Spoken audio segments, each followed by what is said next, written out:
It's been a while. Of course. Go ahead. Oh. Now there's a question I wasn't expecting. The once renowned Raiden Gokuden, comprised of 5 branches. Amenoma, Futsu, Ishin, Hyakume, and Senju. The art of forging practiced by these 5 clans was first taught to them personally by the almighty Shogun.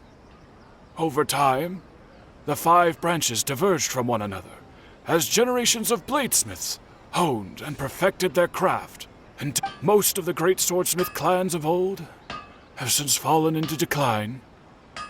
And for a long time, only the Amenoma branch kept its art alive. But fortunately, Kaedehara Kazuha recently returned to Inazuma and took up the mantle of the Ishin art.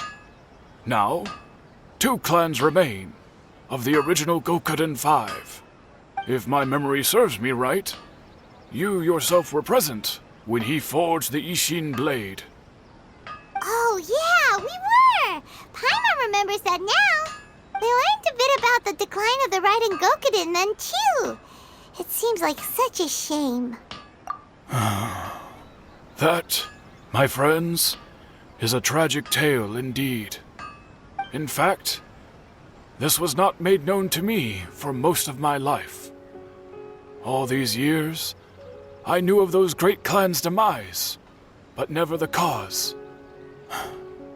Only recently, when the question was on my mind, did I ask Kaedehara Kazuha about this.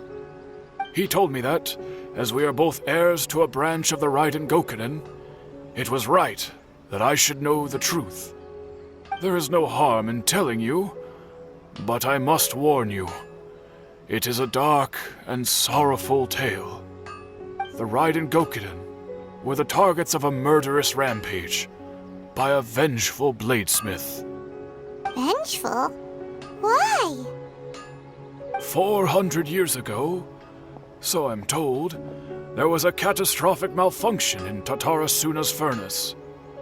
One brave swordsmith heard the commotion and chose not to flee, but he rushed to the scene, hoping to prevent a disaster. Tatarasuna was home to a state-of-the-art forging and smelting operation in that day, and overseeing it was the armory officer.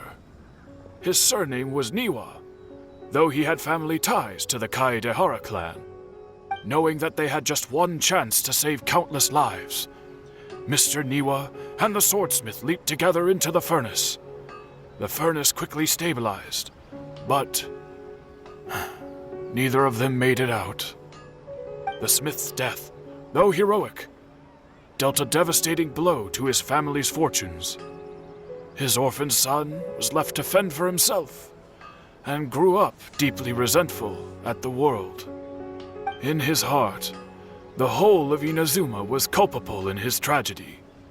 He hated the almighty Shogun for her apparent indifference towards his father's death, and he hated everyone who had done nothing to try and save him. Powerless and destitute, the only legacy he had to pass on to his children was his hatred. Generation after generation bore this grudge, living in utter misery. Alas, if only the story could have ended there. But 100 years ago, the then head of this family reached the end of his wits. He could bear their fate no longer, and yet he could do nothing to change it. Finally, he made a drastic decision to take revenge on the Raiden Gokuden. In doing so, he sought to vent his pent-up anger and shake the very foundations of Inazuma's forging industry. In his fury, he murdered indiscriminately, killing even bladesmiths from the Hyakume clan which he belonged to. His goal was absolute, the devastation of all of the Raiden Gokuden. But when he came to the Kaedehara and Kamisato clans, his killing spree came to an abrupt end. He failed to catch them unawares. They fought back fiercely, and they did not spare his life. That is why the Kaedahara clan and their Ishin art survived that day. I suppose they were the lucky ones, under the dire circumstances.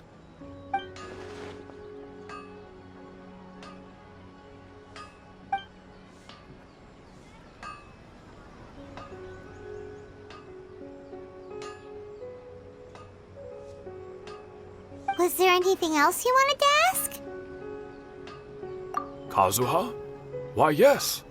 Just yesterday, in fact. We spoke for a while over some tea.